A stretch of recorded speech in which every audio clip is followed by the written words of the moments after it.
and welcome to Books Unbound, the podcast where we unbind books to get to their hearts with your hosts, us. It's Ariel and Raylene. Hello. This isn't just any Raeleen. This is a Raeleen that's recently been to Mexico. Yeah, this is a traveled woman. Finally, it has happened. A seasoned woman. I went beyond America into a new country for the first time ever. Yeah, that's so huge and exciting. And I mean, I talked about it last episode as well, but I texted you so much about how invested I was in you having fun. I think it's just because travel's such a big part of my life, and I'm like excited for you to have fun doing the thing I like doing as well. Yeah. And I was just like, go have so many tacos. Oh my God, I had so many tacos. Dear God, it was amazing. So how was your trip? How was the travel? How was the wedding and resort and stuff? Like, tell us whatever you want to tell us about this big old... It was a big trip. It was like a whole week. Yeah, it was Sunday to Sunday. So it was like 8 days, including the travel days. Right. The travel there, I'll keep this brief, but it was not fun. It was bad. It was really bad. I was texting Ariel through the entire experience. It was like, we arrived like 3.5 hours early, yet somehow we had like 20 minutes before boarding that we got to sit down.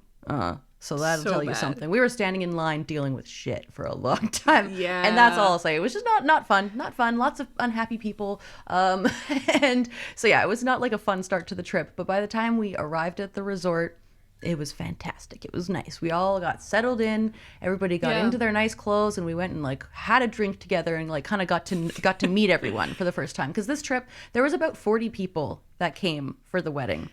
That's so crazy. I didn't really realize that until it was all happening. Well, I didn't know either. Like, I knew nothing about this. Right. Like, I knew that Kyle's close family was going to be there, and like his aunts and uncles that I've met before. So I knew maybe about like 12 to 15 of the people that were there. So it was like, I knew a decent amount of people, but there were tons of friends there that I didn't know. So like Kyle's cousin was the bride, and a lot of her friends were there. And then obviously a lot of friends of the groom were there. And then the groom's family, who I had never met, except actually there's kind of a funny story to go with that. So when we were at the airport, I was just like going through security, or like waiting in line to go through security. Yeah. And I thought I saw someone I knew. And I was like, I wonder if that was... Nah, it couldn't be. That'd be strange. What the hell would she be doing going through a flight at the same time as me? That'd be crazy. Right. Keep going. Later on, we're like on the plane, and I walk past, and I'm like, I think that was somebody that I work with. I think that was her. Nah, it can't be. Keep walking, go sit down. And then later we're at this little like gathering by the bar, and I'm like, what the hell are you doing here? So there's just I'm trying to get away from work, ma'am. It was so funny. I was like, so there's this woman that I work with who just happened to be at the wedding, basically. And I was like, what's happening she was here? Part of the wedding. She wasn't just like on vacation at the same At first, resort. I thought she was just on a trip at the same time. I thought, maybe she's just going to Puerto Vallarta at the same time as me. But no, she was like with our group. And I was like, you've got to tell me what's going on here. So she's the aunt of the groom. And I was like, my husband is cousins of the bride. So like we were just both like relatives of the people in the wedding, which was so strange and funny. And so it was just like the most bizarre little like coincidence. So I'm excited to go back to work tomorrow and be like, hey, what's up? How many tacos did you eat? Yeah, it was fun. But yeah, it was a big enough group that there was a lot of like, subgroups going on. So I didn't like hang out with her at all. But it was lots of fun. So that was like the travel and the getting there. And then on the Monday, we did like, there was a stag and stagette event for everyone. And it was fun. I've never been to one of those. We didn't really like play any games or anything because they had already done like a bachelorette party with just the close friends before the trip. But it was just like all the ladies will get together, have some drinks, and then we'll hang out with the guys. And then we went to a nightclub at the resort. The resort we were at was like pretty cool. So the other thing was, this place has like 5 bars, all in like different areas and being open at different times. So there's like the swim up bar. There's like a taco bar that also has an alcohol bar. There's the lounge bar. There's the nightclub. And I think that might be it. So there's just the 4. But yeah, it was just like most adult sounding thing I've ever heard I know. of. If you know what I mean. Crazy. Like, yeah. It just sounds like a movie. Well, honestly, that was the thing. When we showed up, I was like, I'm in a movie right now. Like, this is not real life. This is what happens only in movies. Because also, like, you've got your strange cast of characters. Like, yes, there's the family, but then there's all the people that like we don't know, and the people who are acting maybe a little crazy, and like there's just like a whole wide variety of people and situations going on, and just like trying to figure out like, I wonder what's going on with those people, and other people are like, oh, I wonder what's going on with those people. So it was just like, it felt very, very movie like, but also kind of like the White Lotus a little bit, where I was just like, yeah, this is like the strange group of people. Hopefully no one gets murdered. Luckily no one did, so we were all good there. But that's what I kept thinking of the entire time. I was like, I'm in a movie, I'm in the White Lotus, like what is going on? I have never been to a resort before. Oh, it's crazy. So it was so much fun you sending me so many photos. Yeah. So that you were like, there was like multiple pools, and it's like, this pool's just for basketball and volleyball. This pool has the swim up bar. And it was just like, it had so many amenities.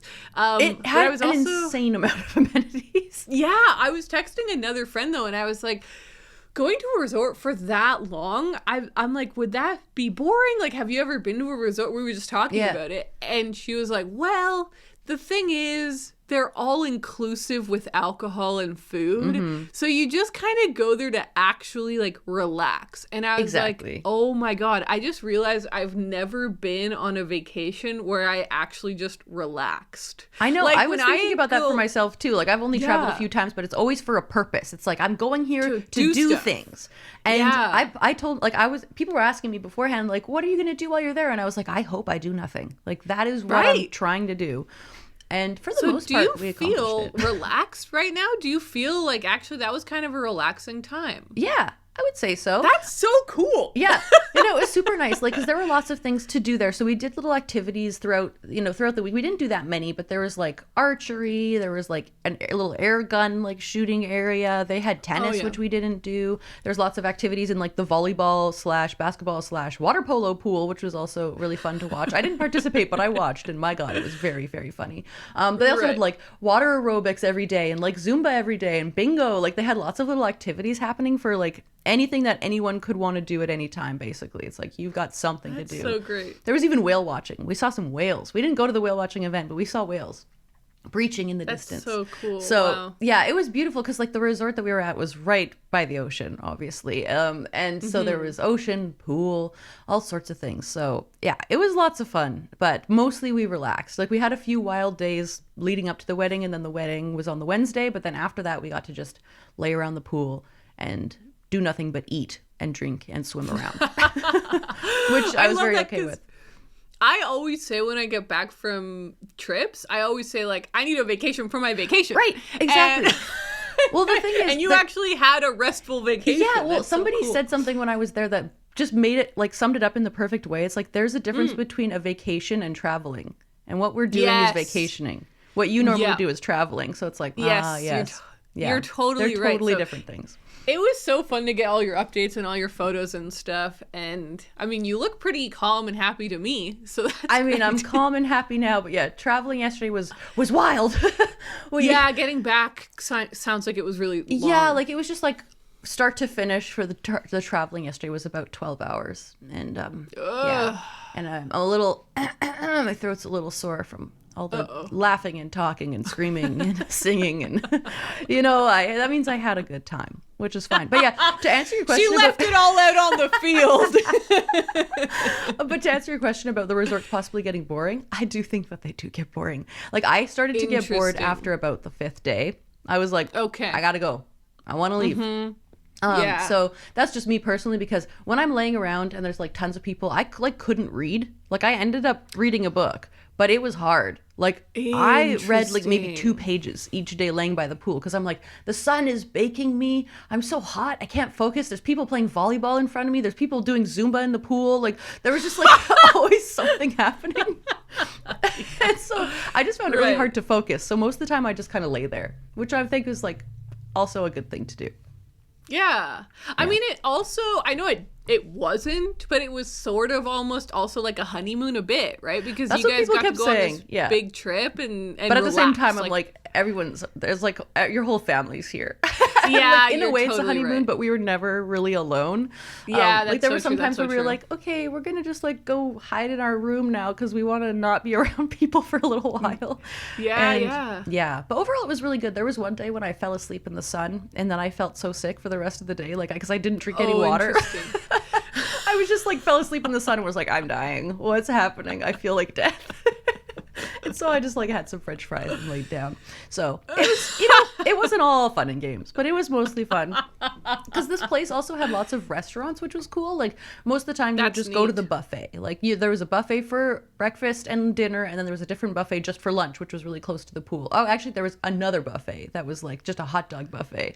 So there was like buffets everywhere. God. But yeah, the food was so good. Like so delicious. Oh, I bet. I would go back for the same things every day because I'm like, oh, that's really tasty. But then I'd look over there and be like, oh, there's something new. So I really enjoyed the buffet. But they also had, I think, 4 a la carte restaurants. So we went and did like a teppanyaki night, which was really fun. Oh, fun. Yeah. There was like a French bistro that we went to and a steakhouse that was not very good, but that's okay. It was fun. Like it was nice to just like have everything given to me. But by the last few days, I was like, I just want to like make myself an egg. You know, I just want to like have hot food made by myself. Just one little egg. Well, because it's like egg. With a buffet, it's like it's not always going to be the hottest or the freshest. It may be tasty, but I don't know. There's something to be said about just like making your own food, and I'm really excited to get back into that. I'm excited to be a person again. I feel like I've just been like a shell that's just been like being fed things endlessly. But no, it was good. That's so interesting. I had lots of drinks, which was fun. It was great. Yeah. The bar opened at 10 a.m., so that tells you something. Oh my, yeah, actually, they know what they're going after. There was a funny experience on like the second day. We were at the bar just like waiting to get drinks at like 11 a.m. or whatever, because we're like, that's what people do. Let's have a pina colada. And there was this lady talking to the bartender in front of us, and she was like, I am the queen of day drinking, but I stop drinking when the sun goes down, so it's okay. And the bartender just made eye contact with me behind her and just went, okay. And that was like, oh, that was one of my favorite interactions that I witnessed. He was just like, oh God. Like he ended up becoming our pal. He ended up becoming our pal throughout the trip. So that was fun. That is really fun. Yeah, I feel like we made friends with a lot of random like people who were guests, but also like people that worked there. Like we would just be like, "Hey, what's up, Fabian, our buddy who taught us archery?" Yeah. now he's doing of course, Zumba. Because you're literally seeing them every day for a week, so you get to know them a bit. Exactly. It was like that was the special part of it. It was just like becoming friends with random people that I'll never see again or talk to again, but just being like friends with them for the week. Like I really liked that. That was cool. I've never really experienced that. So, do you think you would go to another resort? Yeah, I totally would. I think that I would want to go to a different one every time if I were to go to resorts, because like that makes sense. That's the thing. It's like you get so used to this one place. It's like, okay, if I were to stay another week, for example, like my in-laws were staying at the same resort for an additional week, and I was just like, oof. I don't think I could do that. Like just eating the exact same kind of food over and over again, laying by the same pool every day. Like for me, that was just like I would need to switch it up. But yeah, I would definitely go to another one. Like it was nice. And that's sick. Yeah, I mean, I didn't have to pay for this trip, so that was a bonus. I don't know how much it cost. Yeah, I don't know if I'd go to another resort if I had to pay for it, but yeah, it was a lovely, lovely Christmas present.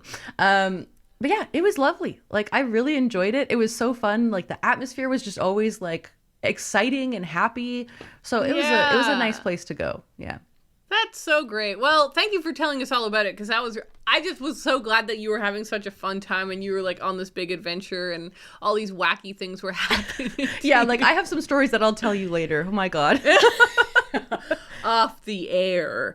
Oh man, that's funny. Well, it's funny because I had a very tame old time over here. Oh, that's good. I worked a lot and yeah, I did have a couple of fun little things I went to. So, for example, also a Christmas present, one of CJ, who edits the podcast, my brothers, one of CJ's best friends gifted me, Connor, and CJ tickets with her to go and see this little, well, it wasn't little, the short film festival at a theater in Halifax. Oh, that's cool. It was really cool because it really reminded me of Buffer Festival, which I used to go to like almost every year. And it was just like different screenings where it'd be like, these are all animated films or these are all comedy films. And then they'd all be like 10 minutes or less. And you're just watching like all these short films, right? So this was hosted by by the Trailhead Shop, I think is what it was called. So, you know, like a mountain gear shop. Okay. And hosted by them and by Banff. I forget what, but like Banff Center, Banff something or other. Banff being like the mountain center of Canada. Yeah. And so all of the films were about outdoor sports. Whoa. Okay, cool. And it was so fun and sick. Like, it was so inspiring. A lot of them where you're just like, God, the human body can be so much stronger than mine. Yeah. People are capable of so much and me so little. Here I am podcasting with a cup of tea. Yes, what book did you read? And then there's like people out there kayaking down waterfalls and you're like, wowee. Yeah. Oh my. That's very cool. So it was like a 3-hour long screening, which was, we did not expect it to be that long. Yeah.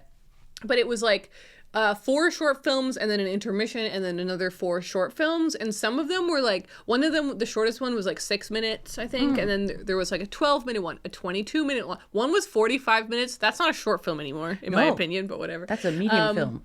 That was just a medium-sized film, a classic novella. Yeah. But it was a really fun event, and we kept saying, like, when else are we going to watch that kind of stuff on a big screen? So that was really fun. The other thing I definitely felt that I should update everyone on was that I finally lifted my nail curse. Oh my God. Thank God. Either on the last episode scary time. It was a very dark and scary, spooky, sinister time.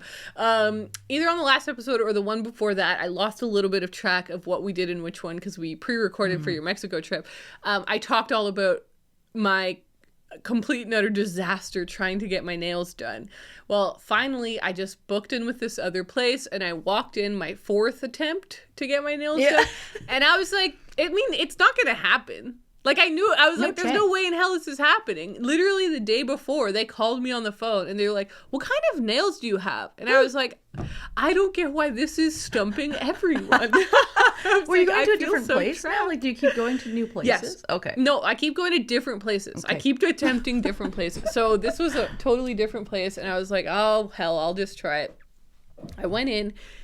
And I had very genuinely the best nail appointment I've ever had in my entire life. It was so much fun. It was like, I actually have historically really disliked getting my nails done because I find it really awkward and I don't know what to say and I'm like, I'd rather just do it at home. But now that I'm trying to do gel more often, and the reason I do that is because I do a lot of manual labor at home, renovating my house, and so if I'm just doing my own nails, they just chip the next day. Like, they don't last no at point. All. Yeah. There's no point. Yeah. So I've started doing gel instead so that they'll last like a week or two. But I can't really do it myself. So so I'm like trying to go in for more appointments. I never really enjoy them. And then here it was just the friendliest, chattiest, happiest. It was so much fun. So I was like, what a relief. Like, I'm coming back here. I figured it out. This is my place now. So that was great. And then the other big update it's only big because you also had this update. I got my hair cut. Hell yeah. I got my hair cut. I'm so excited for you. And what's funny, well, interesting about that is just that it was my first haircut in over 3 years. Oh my God. Isn't that crazy? It is crazy, but it also, I kind of want to see what your hair looked like 3 years ago, because I feel like your hair grows so much over the years. Like, your hair is so plentiful no matter what you do. So zippy quick, as my old pal Raeleen would say. Zip zon zooey. So fast. It was just, basically, I had a haircut right before the kind of pandemic stuff happened. It was in January. It was literally like January 22nd, I think, because I was like, the day before my appointment, I was like, actually, when was it? So I like scrolled back in my photos, and January 22nd was like when I was in the salon. So it's like on the dot 3 years. Yes, because my actual appointment for this year was January 26th. Oh my so God. It was just over 3 years. And like, I really don't get my hair cut very often because I like having it really long, and because it's curly, it also just masks a lot of the the problems that you can see in straight hair. Like it's just like a mess all on purpose anyway, so it's sort of fine. So even at my height, like I'd only be getting a haircut a year, kind of a thing. Like that's kind of my norm. But then I didn't have a haircut for that whole year, and then I was like, I'll just keep growing it out. And then I bought a house, so I was like, I got other priorities. Yeah, who cares? And then it just kept happening, and then I was like, dude, it's been 3 years. I need a haircut. Yeah. Like, even though I like having it super long and I'm really enjoying this phase, there's a difference between having really long hair and really long hair with a good haircut. Oh, right? exactly. It's like, it doesn't have to be just length. There's more to life than just length. Yeah. So I was like, I want to have it shaped. I want some layers in there. I want some dynamism put back in there. So my appointment was 4 hours. Yeah. That makes a lot of sense. This is for 2 reasons. Number one, because I had a little bit of dyeing done. So very, very subtle little balayage moment happened, which I requested. I was like, I'd really like to have some lighter pieces so that it but very, just a little bit lighter. Not Ariel from the near future here. We had a little mix up here. So I'm just going to reiterate what I was saying, which is that this was one of the best hair appointments I have ever had. Sophie, whose Instagram is @hairbysoap, and I will link to them in the show notes and description and stuff. They are my forever hairdresser. If they will have me, I will keep on showing up for the next 80 years. So that means my life expectancy will be 120 something. Wait, math? Oh, God. Moving on. It was an incredible hair appointment. I had so much fun. I'm so grateful to Sophie. They were the best ever. And so if you're in the Halifax or generally Nova Scotian area and you have curly hair, 10 out of 10 recommend them. Actually, your hair story just reminded me of another Mexico thing. So please. Kyle's sister was with us at the resort and everything, which was really fun. And she has hair as long, if not longer than yours, and it's also curly. Kyle's sister? Yeah.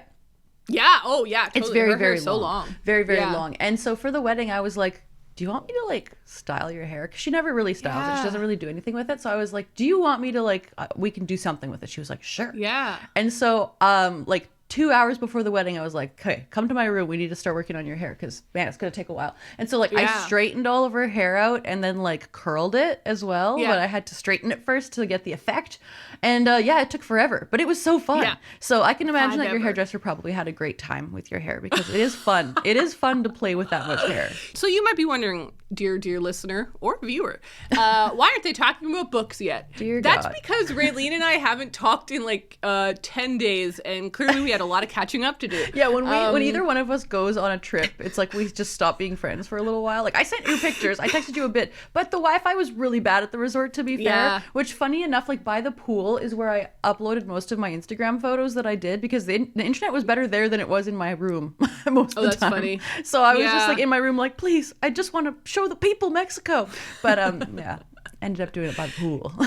It always happens. When I go on trips as well, and now when you've gone on this trip, it feels like you're farther away. Yeah. Even though you're not. You probably weren't. No, and that much farther no, away. Exactly. And I'm truly just wasn't really doing that much. It's not like I was I'm constantly backpacking and going on hikes and I don't have time to talk to you. But one other thing we did. Last thing I'll say about Mexico, we went to this cute little town called Sayulita, which was really fun. For the most part, we stayed at the resort. But a lot of people were it might be nice to get off the resort because a lot of people wanted to get souvenirs and stuff and actually shop around. And there was a shop at the resort, but it was very expensive. To buy a pair of flip-flops was $65 US. Oh my God. Shitty flip-flops. It was just why are you guys doing this to us? But it was for the people who were desperate. The people who were desperate, will do anything to get suntan lotion or whatever. So we all hopped on a bus and went out to Sayulita, which was so cute and so colorful and had lots of little shops. Great gelato. Wasn't expecting to find great gelato there, but we found it. My God, it was delicious. So we had a really good time overall. But yeah. That's sick. Yeah, that was your one excursion, right? I remember you said some people went and did quadding and stuff, did actual activities, but we didn't want to spend any money. So we were let's just do whatever is free. And so we pretty much were just along for the ride. Yeah. That's cool. That's awesome, though.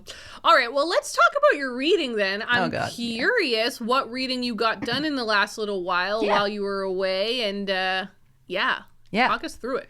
Totally. So for the trip, I brought 2 books with me because I was like, you never know. Maybe I will get to read a lot, and maybe I'll read 2 whole books. And so I was like looking through my selection, and I made a list of like a bunch of short books, and then I got you actually picked the first book for me. I picked another one randomly, but they're thematically quite funny. So one book I brought with me is The Disaster Tourist by Yun Ko-eun, which I brought because it's about a tourist, obviously. And then the other book I brought with me but didn't end up reading, so spoiler alert, was Travels with Charlie by John Steinbeck, which I thought was funny. am glad if you weren't going to have read it, at least it was a small pick. It did not take up a lot of room. Exactly. I don't feel bad about it. It was in my backpack the whole time, but I am not mad that it was in there. So I didn't, I almost read a single page of it yesterday on the plane, but they turned all the lights off, and I was like, never mind. It's no big deal. It's no big deal. So yes, the book that I did end up reading was The Disaster Tourist. Cool. Disaster tourism is the practice of visiting locations at which an environmental disaster, either natural or man-made, has occurred, the most popular being sites of volcanic eruption.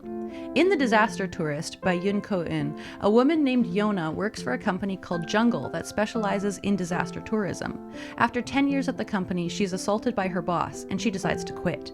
In an attempt to smooth things over, she's given an opportunity to take part in a jungle trip to the desert island of Mui, which may soon be cancelled. Yona's boring trip soon turns to terror when she is left behind, only to discover a sinister plot to create a new disaster on the island. So this was the book that I read, and I'm honestly very glad that it was the one that I brought with me, because it did feel like thematically kind of fun. Like, they're going on a plane and doing all that. And she was staying at a resort and everything. So, let me just talk about my feelings on the book. So, yes. It's actually kind of funny. People who are seeing this on video, you can kind of see how messed up the book is from my traveling. It got warped by the sun. It lived in the sun for a week, and it's now reaping the... Not the benefits, but whatever the opposite of the benefits are. Also, my bookmark was this coaster that I got at the resort because I forgot to bring a bookmark. So that's fun too. So that lives inside the book now. But yeah, this book was how do I explain this? I was really, really bored throughout the first half of it. So in the first half, the main character is just talking about the company she works at, and then she's given this opportunity to go on a trip, because basically there's this trip that is going to be canceled because it's so unpopular. And so her job is to they're like, oh, we'll give you a free vacation to go to this place for a month, and then come back, and then you can write up a report and tell us how we can make the trip better. And so she's like, okay, fine, whatever. I haven't taken a vacation in 10 years, so sure. And so she goes on this trip, but it's just a really boring trip, which made for kind of boring reading. And of yeah, because she's just okay, so there's not really much to do here. There's some sinkholes, but the sinkholes aren't very interesting, and she's kind of just talking about the other people that are on the trip with her. And I just found it to be kind of a bit of a slog, and so which was hard, because obviously I'm laying there in the sun already having a hard time reading, and it was just not encouraging me to pick it up. So there was a point where I was like, do I want to just stop reading this and read my Steinbeck instead? But then I read some reviews that convinced me to keep reading, because people were saying in the second half it picks up, it gets more interesting, and it truly did, because there's a turning point where everybody is leaving from the trip, and she falls asleep on the train or something and doesn't get off where she's supposed to get off, and then she's trapped. And so there's kind of this almost thriller aspect to it, where it's oh my god, what am I gonna do? Trapped in another country, scary stuff. And as you get deeper into the book, it's just sinister things are kind of unveiled, which was really fun. So I liked where the book ended up, but I feel like it I don't know, the first half just didn't really work for me. So if people are reading this book, give it a little chance, because it does get really interesting in the second half. And I read the entire second half in one night when we were just laying in our hotel room trying to fall asleep. So yeah, it ended up being a fun reading experience, and I'm glad that I read it. But okay, not my favorite. So not my favorite. In the end, you would recommend it if someone was intrigued by the concept, but you'd say push through. Yeah, exactly. I would say push through, because I can't imagine many people would be enthused by the first half. I don't know. I just found it to be a little uneventful, but that's just me. Yeah. But yeah, overall it was a 3 out of 5. recommend. Maybe okay, yeah. I was about to say the first half is the most important. Like, you've got to pull people in. But then I was like, but also the second half is the most important because you got to finish strong. And I was like, oh, right. You just need to write an entirely good book. Gotcha, yeah. It needs better balance throughout. But yeah, so that's all I've read. Although I do have a quick book haul before we turn it over to you. So this was actually, I got this before I went on the trip. The sad part about my Mexico trip was that I didn't see a single book. Like there were no books at the airport. There were no bookshops that I could see. And so I was like, oh, like I was hoping to just like find some random cool book, but it just didn't happen, unfortunately. Although the resort had I was gonna say a biblioteca. They had a library at the resort, which I went and visited, and it was just like a room with a couple of computers and like a couple dozen books, but just like random books for people to like read. And I was like, okay, I'm good. I'm gonna leave now. But yeah, that was like a cute part. Like I went down this hallway because there's a cafe down this one hallway, and I was like, oh, biblioteca! Oh my god, I have to go visit that. And so that was really fun. But anyway, so yeah, I didn't get any books on the trip. But before the trip, Kyle bought me Saga Volume 10. Oh, lovely! Yeah, fantastic. So I'm so glad to finally have this because as you may remember, I was rereading the series at the end of 2022. I've only read the first 2 recently, so I've got a little ways to go before I get to Volume 10, but I was just like, oh, I really want Volume 10, and so Kyle bought it for me, because he's nice. That's a good husband. That's what good husbands do. Yeah. So that's they buy their wives graphic novels. It's true. So that's the only book I've acquired so far in 2023, and all I have to do is read it. All I have to do is read it before the end of the year. Because one of my goals for the year is to read at least 50% or more of the books that I acquire throughout the year. So far, I'm 0 for 1, but it won't be long before I read that. So.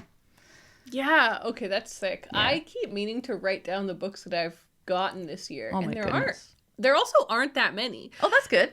That's it's a good like start. just that little stack, right? That. I'm trying to remember. How should a person be? Oh, just few. There's only been a few books in the last few episodes. Yeah, this is your reminder. Put them in a spreadsheet. You're right. Put them in a spreadsheet. I honestly will this evening or this afternoon after we finish recording. I will, because that will feel. It's the second last day of January, so I think it'll be good to just kind of go into February like all cataloged up. Totally. Okay. My turn, huh? My turn. Okay. So I'm excited about all 3 books that I want to talk to you about. Where should I start? Should I start with, tell me what you want me to start with, Raeleen. The book I bought, the book I'm reading, or the book I read? Book you bought. Okay, so I bought this new biography of Agatha Christie by Lucy Worsley. Oh, so this is really exciting for a couple of reasons. Lucy Worsley wrote the Jane Austen biography that I got last year. Yeah. And I didn't know that she'd written this Agatha Christie one, or if I did, I hadn't really looked into it. And so the other day, like literally 2 days ago, was it 2 days ago? Yes, 2 days ago. I went into a bookshop to pick up a book that I was buying for my brother. And so basically I am subscribed to the newsletter for Bookmark in Halifax. Yeah. And that bookshop. And they have a newsletter where, they like all the booksellers in the shop do little recommendations once a month or whatever. And one of them recommended a book I thought CJ would like. So I like ordered it online for pickup, and then I got the notification it's ready.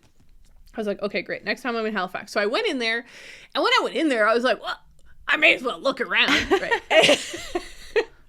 And so I was looking around, and I honestly was not seeing anything that was interesting me. Yeah.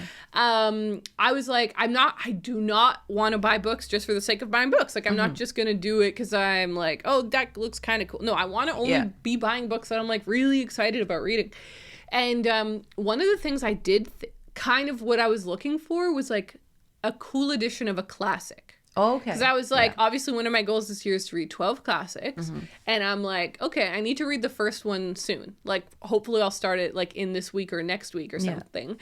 So I was like, if I see a cool version of a classic that I've been meaning to read, or a classic I don't own yet that I'm also hyped on, like that would be perfect. Didn't see anything. And then as I'm leaving, I noticed a biography section that I hadn't seen. And I was like, ooh, that's another goal of mine, to read 3 biographies this year. So I kind of looked over, and I was looking, and a lot of them were just like celebrity memoirs and stuff. And I was like, eh. And then right at the bottom, I saw this one, and I was like, wait. Hang on. Hold on a second. That looks sick. And I was just like, you know what? I'm gonna grab it. And it was expensive. It's $30. Oh my. Maybe that's not expensive. It's a paperback, but it's a British paperback, and it's really stiff. I was gonna say, is it like really solid, really dense? Solid like a frickin' brick. Whoa, like it there's doesn't move at all. There's no flop on this thing. So sad. But I was like, you know, I'm gonna get this. I brought it home. I'm already on page 20. Whoa! You're reading it. I'm loving it. I'm loving it. Oh, yay. It's really compelling and interesting. And what's fun, too, is, like, I did do one of my Wikipedia deep dives many months ago about Agatha. She's fascinating. She's, like, the best-selling modern author of all time. Of all time, yeah. The only people that have sold more books than her are Jesus in the Bible and Shakespeare, right? And he's not a novelist. So anyway, she's the best-selling novelist of all time. She has outsold everyone by like a lot. Like she has an insane lead. She's also so prolific. She published like 80 novels or something, but also other types of things. She has a really interesting past. Like she was raised like as an heiress. Like she's like she was very wealthy as a child, but then her parents lost all their money, so then she had to make her own business. And so I'm just like really intrigued by her. But she also has the coolest freaking thing. I can't wait to get to this part, Raylene. Is I don't know if you knew, but she went missing for 11 days. I didn't know that. So people found her messed up car. So it was like one of her own mysteries about her. And it's just like this like iconic thing about her that she went missing for this period of time, blah, blah, blah. And also it has those sections that I love with like pictures in the middle, you know, the photo pages. Yeah.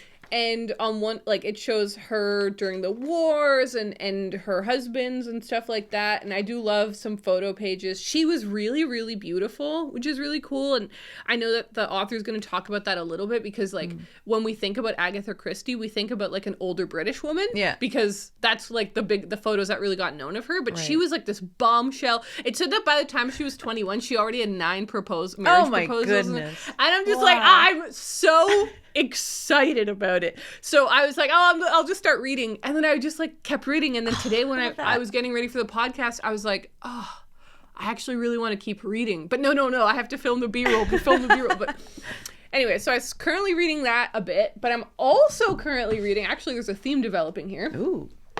This book on writers and writing by Margaret Atwood. So, something I haven't really talked about on the pod, and I don't know how much I'm gonna talk about it on the pod, is that I'm working on a novel. Mm-hmm. And like I say, I don't want to talk about it too much because that's gonna psych me out. Mm-hmm. But this is relevant to this conversation because I have accidentally started every Friday calling with a really good friend of mine, and we'll write for an hour. Oh, that's great. And we'll talk about our books for like, well, she's working on her dissertation, her PhD dissertation. Ooh. She's a genius.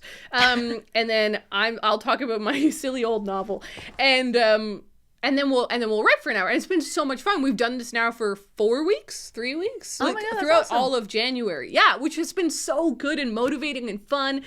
And then we were like, okay, we both love reading and writing. Like, what if we read a book together, like a little book club about writing? I love that. And so I sent her a photo or a list of the books I have about writing. Yeah. And she picked this one because she's like, I really like Margaret Atwood and I want to read more about her nonfiction stuff. I was like, let's do it. Why not? So this is going to take me a long time to read because we're basically just doing one essay a week. Oh, that's nice, though. And yeah, and there's like 6 essays and stuff. So it's going to be like over the next 6 weeks. So this week I read chapter 1 and it was so good. I really enjoyed it. It was really, really interesting. It was a very autobiographical chapter about how it was for her growing up in very rural Canada, what it was like for her in the art scene in Canada in the 1950s and 60s. Wow. Because I don't know if people realize how old Margaret Atwood is. Yeah. Which is interesting. She was born in, what year was it? 1937? Oh, wow. I know, isn't that surprising?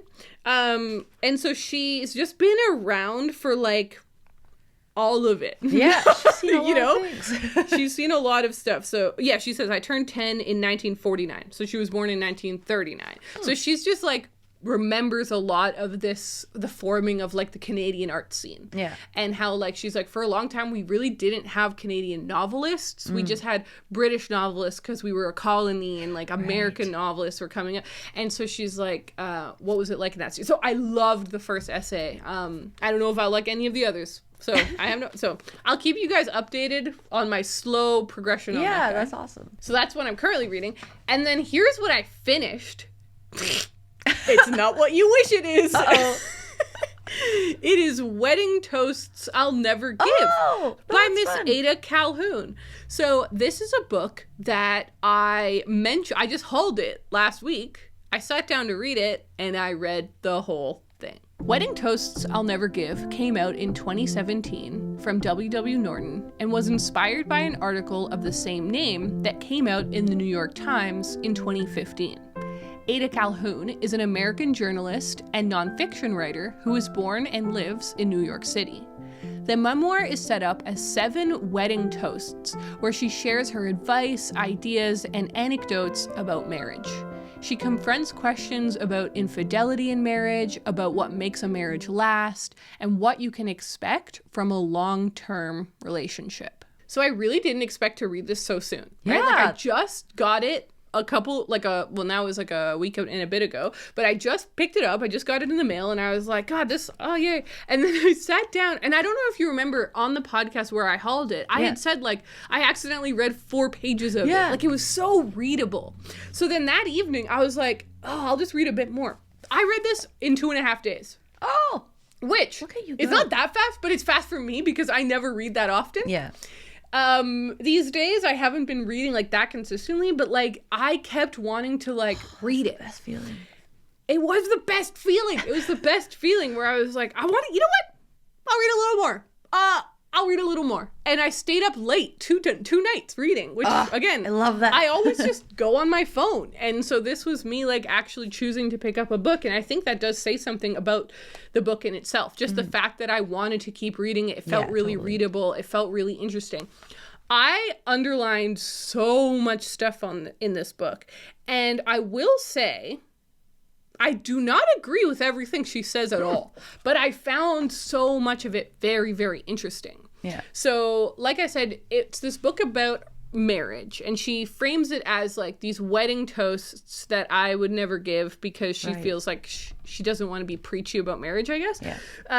But she wrote this article that did really, really well, and I guess they wanted to make it into a whole book. And so she kind of talks about her marriage and what her marriage has been like, and the infidelities that have happened within her marriage, and these other things. Honestly, kind of a messy marriage. Yes. Not to judge anyone, but like it was just like, okay, wow, she's being very vulnerable. She's really being like, nice. These things happened, and they do happen, and these giant, and she talks about, interviews, but not really interviews, just will have like big quotations from different friends and different artists and stuff about different topics. And I remember one relationship had this giant medical problem that happened with the couple, and that was like a huge thing that they had to go through together. And this, you know what I mean? So it's like all these different things that happen in your marriage, and how do you work through them, and what I think what really was the theme of the book is that change is completely inevitable from the two people that got married. And so you have to be willing to change and adapt yourself in the marriage, but also accept the person that you're married to. Yeah. And I just found it really, really fascinating. And similarly to when I hauled it, like the reason I was interested in reading the book was because so many of my friends are getting married. Yeah. And I'm like, okay, we're at this age. Everyone's getting married. This is the question right now, or a question for a lot of people. And what does that mean? Like, I remember the first wedding I went to. I nearly had a panic attack when the couple said I do. Because I was like, are you sure? What if you don't? But I was like, this is actually extremely stressful. You're saying that you're going to be married forever. And I'm glad, of course, that we have divorce. But you are saying we're getting married because we want to be together forever. That's the intention. Yeah. Wow, that's a lot, right? And so I just find the topic really interesting, and I appreciated that this book was pretty willing to admit that weddings are messy and they're complicated and difficult, but also beautiful and really fun. And I loved it. I thought it was so good. So again, I do want to emphasize, I do not agree with everything she said. Now I want to read that book. What does she say? I want to know what she's saying. There's just a lot of things where I'm like, well, okay, not my marriage, but that's kind of the point, right? Like, everyone's marriages would be different and will be different. And so it's just like picking things from hers that you think are interesting or, oh, okay. I would definitely, honestly, blanket recommend this to everyone. Oh, thank God. That's what I was hoping you'd say. I'm like, it seems like an interesting book. I really think that if you're interested in marriage, if you're interested because you're in a marriage or you're thinking about getting married or you know someone who's getting married, like all of those, if you're interested in what that concept is, I would really give this a shot because it was really easy to read. Yeah. It was very funny as well. I haven't mentioned, but it's quite, she's pretty funny. And I looked her up, of course. And she's a very interesting writer. Like, she's a journalist, and then a lot of her books are just like extrapolations of articles she's written. So her books are really random. Yeah. Like her latest book is about women and their sleeping patterns. And then another book she wrote about was the street that she grew up on. She basically did like this really big historical deep dive. So like her books are really just different. Kind of like John Ronson a little bit. Where it's just like picking a totally different topic for these nonfiction books. So I read that. You know what I've got to say? You've become a nonfiction queen in 2023. It's true. What's happening? Like, everything you've read, it seems, is nonfiction. Like, even Ducks. Even Ducks, yeah. So we will see where this is going. However, I'm glad you said that because there is a fiction book that I'm supposed to have read by now. Yeah, it's true. And it is The Woman in the Purple Skirt. And so here's the situation. I am instigating a TBR challenge. Play the song.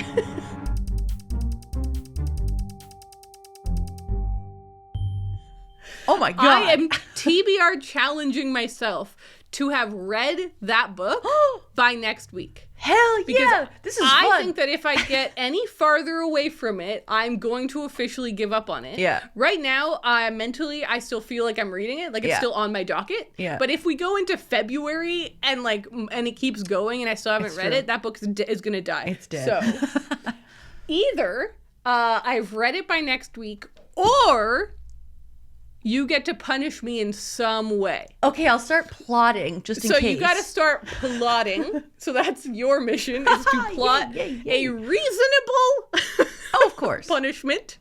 It's not like the biggest deal if you don't finish it. But yeah, we'll see. Important. I really would like to finish it because I was enjoying what I read, and then I just got on this kind of nonfiction kick. But I still know I can finish it in between all the other stuff I'm reading. Yeah.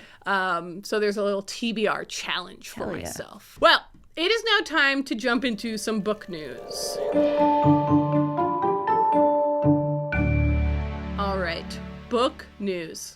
I've got some good stuff. I'm excited. Also really like writing my headlines now. Is a lot of fun. So here we go. Eileen is ready to freak us out on screen. Yahoo!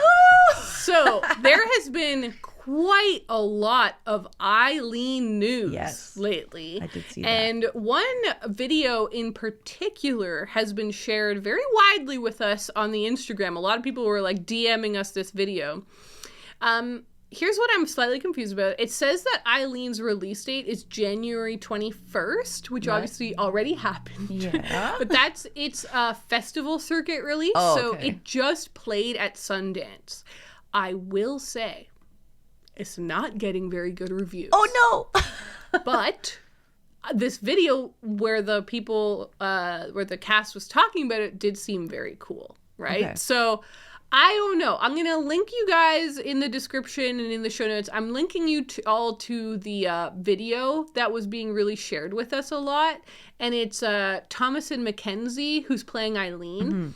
And I didn't realize she was playing Eileen. She was the main character in Last Night in Soho. Yes.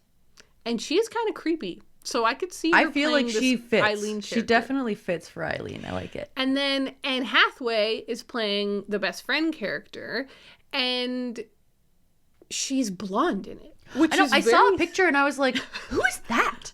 Who is that lady?" And then I was like, looks so different. Yeah, she totally. I didn't even realize it was her when I first saw the picture. So there's pictures out and stuff now, but in my very, I guess, light searching, because maybe I could have found it, but I couldn't figure out when the movie was actually coming out. So I'll keep us updated. Yeah. Okay, that's exciting. All right. Here's my next. Are you ready for my next headline? Yes, please. I really worked hard on this one. Look what's pouncing on screen. A new author biopic is stalking towards us. Is the author a cat? Well, the movie's called Wildcat.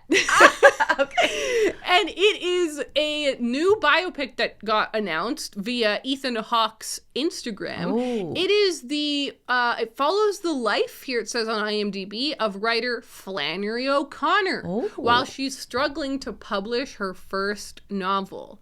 Things to note. Ethan Hawke is directing it. Nice. Ethan Hawke wrote it. Nice. And it's starring Maya Hawke as Flannery O'Connor. Oh, that's cool. Yeah. That's It's got a bunch of other cool people in the cast as well, including Laura Linney, who I know. Steve Zahn is in it. Good stuff. So that's kind of interesting. I love a biopic.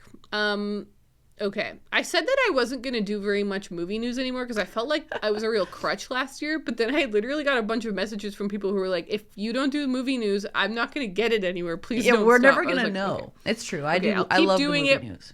I'll keep doing it, but I will also do some other stuff. So here's my next one. Canada reads, more like Canada stacked. This is fun. I'm loving this. The nominees for Canada Reads are out. Okay. So for those who haven't heard us talk about it before or aren't Canadian, Canada Reads is a competition show here in Canada hosted by the CBC where they get 5 judges. Each judge champions a book. Yeah. And I'm being blinded by the sun here. I'm going to close this curtain. Each judge picks a book that they're championing, and then they just have this, like, I think it's like a 5-day event. I think it takes place over a week. It says the 27th to the 30th, 27, 28, 29, 30. Okay, 4-day thing. Yeah. Where they debate the books every week or every day, and then they eliminate one. A person keeps getting cut off. But the list is pretty juicy. Okay, let's hear it. It includes Station 11 by Emily St. John Mandel. Remember, I should have mentioned the books don't have to have come out this year. It's I was like, I wasn't expecting that. Yeah. The host just gets to pick any Canadian book they want to champion. So, Station 11 by Emily St. John Mandel. Mexican Gothic by Sylvia Moreno Garcia. I realized she was Canadian. How did I not know that? Yeah. Hotline by Dimitri Nasrallah. Greenwood by Michael Christie. I haven't heard of those last two. And then Ducks by Miss Kate Beaton. Ooh. So, is Ducks gonna win? I hope Ducks win. Very, very, very interesting. I also think Ducks is gonna win. Yeah. The reason I don't think Station 11 will win, even though it's probably the best selling out of all of those, is that it's not particularly Canadian. Yeah. I know if you know what I mean. Like, it's kind of set in Toronto, but it's also kind of not. And the fact that it's set in Canada isn't really a big part of it. And I think they'll go with a more explicitly Canadian book. Ducks is getting so much buzz right now. And, like, it's so Canadian. It's the story really of, like, Canadian migrant workers, and you know what I mean. So I'm like, I think it's going to Ducks. If I had to bet on it. Yeah. All right. Final headline. Brenna Thumler is leading us out of the shadows with the 3rd and final book in her Sheets trilogy, Lights. See what I did there? I love that. Us out of the I shadow love that. That was beautiful. Because the book is called Lights. Yes. Okay, so Miss Brenna Thumler, the best one, the best graphic novelist there is, has announced finally the name and the title of her 3rd and final book in the Sheets trilogy. So, it's called Lights. all I'm seeing here, okay, I'll read from her Instagram. Lights focuses on Wendell, depicting his life before he became a ghost. As his memories begin to dim, he teams up with Marjorie and Eliza to find some answers, and they begin to wonder if his death was actually an accident. At the same time, Marjorie starts to befriend some of their classmates who bullied Eliza, putting their friendship to the test. Oh my goodness. Stakes couldn't be higher. Oh man, I really need to get my hands on Delicates. I still haven't read Delicates, but now I'm like extra need to read it. So it's pretty exciting. It says that it's coming out September 6th. All right. So that just shot up to the top of my most anticipated series most anticipated list. Yeah, as everyone here knows, we're huge Brenna Thumler fans on this podcast. I just found her book sheets randomly one day and then was like, I'm going to use brute force and sheer willpower to make her my friend. Because I just think she's so talented. So anyways, super exciting that news is out. And now we can all look forward to that, that final book. So there you go, Raylene. That's my book news today. That was Did you enjoy wonderful. That? I'm gonna be disappointed if you don't do headlines like that every single time. I will. And I'm leaning in. I think it's hilarious. I think my best one was the Wildcat one. I mean, it definitely had me on my toes. I was like, "Ooh, what's going on here?" It's so funny. All right, sweet. Well, there you go, everyone. That's a big old update from us about our reading and about Raylene's Mexico trip. Those were the highlights, yeah. Those were the highlights for sure. We are now going to go and record our Patreon mini podcast, Movie Tub, where we talk about the movies we've watched in the last little bit. I'm going to be talking about Top Gun, because I watched Top Gun 1 and Top Gun 2 twice. Okay. Twice. I can't wait to hear all about that. I have a lot to say. I have so much to say. What are you going to be talking about, Ray? Well, since you're going to be talking about two movies, I'll actually talk about two movies as well. So I will be talking about The Menu, which I watched. Oh, yes. And I'll also be talking about The Banshees of Inisherin, which I also watched. I did a double feature. I watched those both in one night. It was awesome. So, if you want to hear our thoughts on those things, head on over to our Patreon, which is patreon.com/booksunbound, or it's linked everywhere on our website, in the show notes, in the description. Thanks so much to all of you for hanging out with us, and we'll talk to you next week.